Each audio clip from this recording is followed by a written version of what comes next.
Episode ngayon, patutunayan naman natin ng Iglesia Katolika Apostolika Romana ang siyang tunay na Iglesia ng Diyos. Maganda pag-usapan yan kasi marami kasi nag-aakala na ito Iglesia Katolika Apostolika Romana, hindi daw ito ang Iglesia ng Diyos. Kaya yan ang ating topic. So,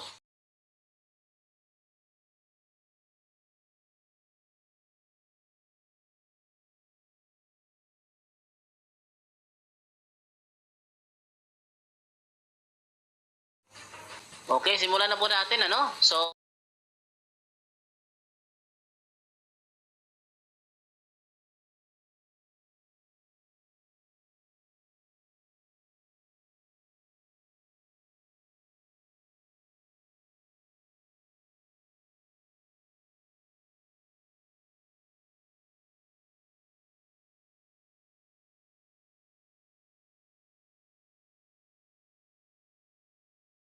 Saint Ignatius. Ngayon, itong Saint Ignatius na ito, the third bishop of the Church of God in Antioch, ano ang kanyang sulat nang siya nagpadala ng liham sa Smyrna?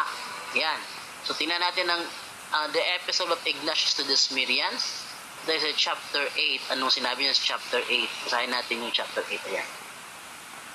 See that you all follow the bishop, even as Jesus Christ does the Father, and the presbytery as you would the apostles, and reverence the deacons as being the institution of God. Let no man do anything connected with the church without the bishop. Let that be deemed a proper Eucharist. May Eucharist pala itong tunay na iglesia. Yung MCGI bang umaangking umani, may Eucharist ba?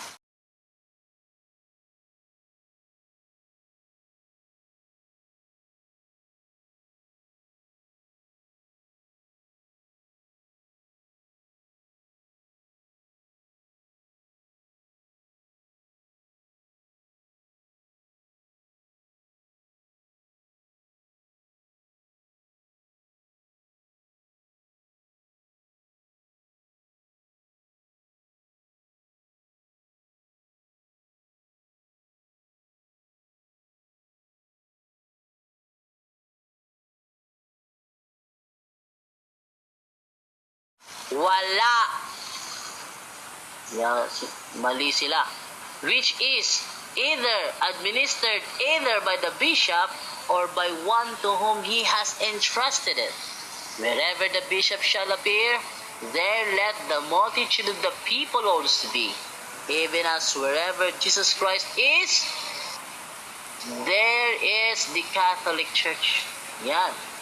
So, siya ang unang gumamit ng termino na Katoliko. Siya ang unang gumamit ng termino na Katoliko.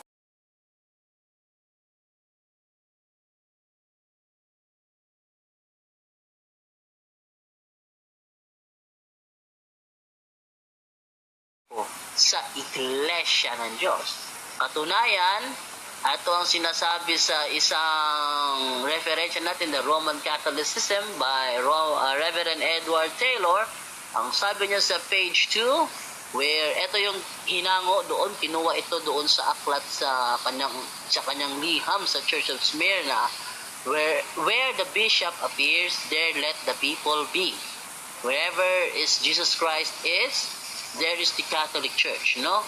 The church founded by Christ is here for the first time called the Catholic Church. So yung iglesyang tayo ni Kristo sa unang pagkakataon pinasimulang tawaging Catholic Church. Catholic Church. Ngayon, yan bang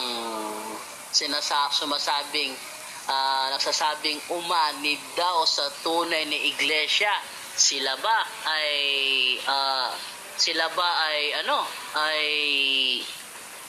naging Katoliko ba? Hindi. So kapag sinasabi mong ikaw ay iglesia ng Diyos pero hindi ka naman kaanib sa Katoliko, peke yan. Pag sinasabi mo namang ikaw ay umanib sa iglesia ng Diyos, pero wala ka namang record na umanib ka sa Katoliko, peke yang inaniban mo. Bakit sinasabi kong peke? Dahil hindi yan ang tunay na iglesia ng Diyos. Ang tunay na iglesia ng Diyos nakapunta sa Antioquia. Pagdating sa Antioquia, meron silang bishop. First bishop was Peter. Second bishop was Evodius.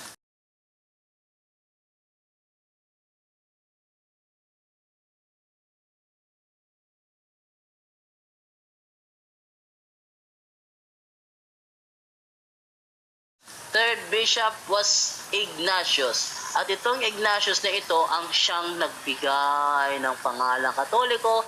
Third bishop was Ignatius. At itong Ignatius na ito ang siyang nagbigay ng pangalang Katoliko. Third bishop was Ignatius. At itong Ignatius na ito ang siyang nagbigay ng pangalang Katoliko.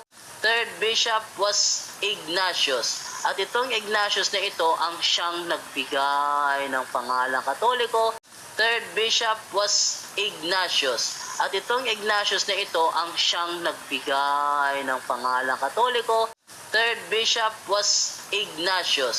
At itong Ignatius na ito ang siyang nagbigay ng pangalang Katoliko. Third bishop was Ignatius. At itong Ignatius na ito ang siyang nagbigay ng pangalang Katoliko.